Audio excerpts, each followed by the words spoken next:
Welcome to the Tech Egg. Don't get scrambled. Enjoy the video. You start by opening Apple Music and signing in with your Apple ID so your library and subscriptions are available.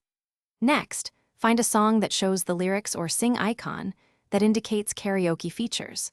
Once done, connect your speaker or headphones and confirm the iPhone or Mac audio output to the device.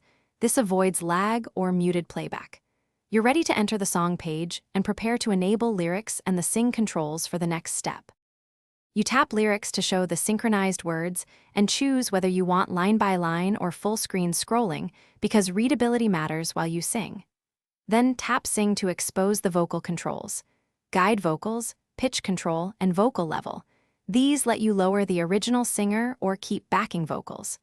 Once you adjust pitch to match your range and set the microphone mix, make sure the microphone permission is enabled so Apple Music can capture your voice for recording or live feed. You finish by pressing record while in sing mode to save your performance. The app will mix your mic with the backing track based on your chosen levels. After recording, tap Share to export to messages or social apps, or save to files if you want raw audio. If you experience latency, make sure to switch audio outputs, close other apps, restart Apple Music, or update your device. This fixes most timing and permission issues quickly, so you can re-record without echoes. Thanks for watching. Consider subscribing if I helped unscramble your problems.